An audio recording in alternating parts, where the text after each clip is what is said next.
దేవుని చిత్తము దేవునితో సహవాసం చేసే వాళ్ళకే తెలుసుద్ది. దేవుని చిత్తము దేవునితో సహవాసం చేసే వాళ్ళకే తెలుసుద్ది. సహవాసం ముఖ్యం, దేవునితో గడపడం ముఖ్యం.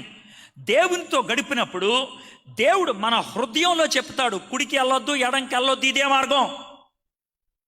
బయట రుజువిచ్చేది కాదు, లోన భరోసా కలిగి ఉండేది. ఇది మొదటి విషయం. దేవునితో సహవాసం ఉంటేనే జరుగుద్ది. రెండోది, మనకి ఇలాగ వైవిధ్యం ఉన్నప్పుడు గుర్తుపెట్టుకోండి, దేవుణ్ణి ఒక పద్ధతిలో మనకి బహిర్గతం చేసినప్పుడు రెండో పద్ధతిలో దాన్ని ధృవీకరణ చేయమని అడగాలి.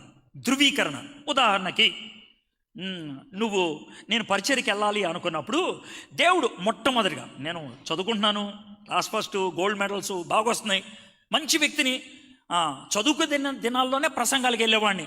నేను అనుకునేవాడిని, ప్రభా నేను మంచి చదువు చదివి పెద్ద ఉద్యోగం సంపాదించి బోల్డ్ డబ్బులు సంపాదించి ఎవరి మీద ఆనుకోకుండా అద్భుతమైన పరిచర్య చేయాలి అనుకున్నా. మంచిదే కదా, సూపర్ ఆలోచన. అయితే దేవుడేమో అట్లా కాదురా, నువ్వు ఉద్యోగం మానేసి రావాలన్నాడు. నాకు అది మనసుకి ఎక్కేది కాదు. కానీ దేవుడు మాటే.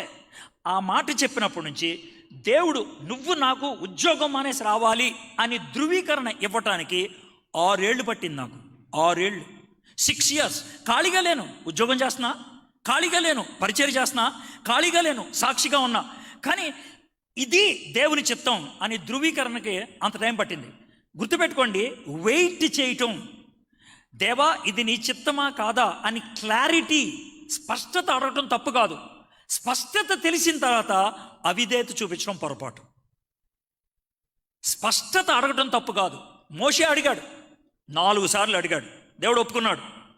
నువ్వెవరివే, నేనెవరిని, నేను వెళ్తే పని అవుద్దా, ఇన్ని అడిగాడు.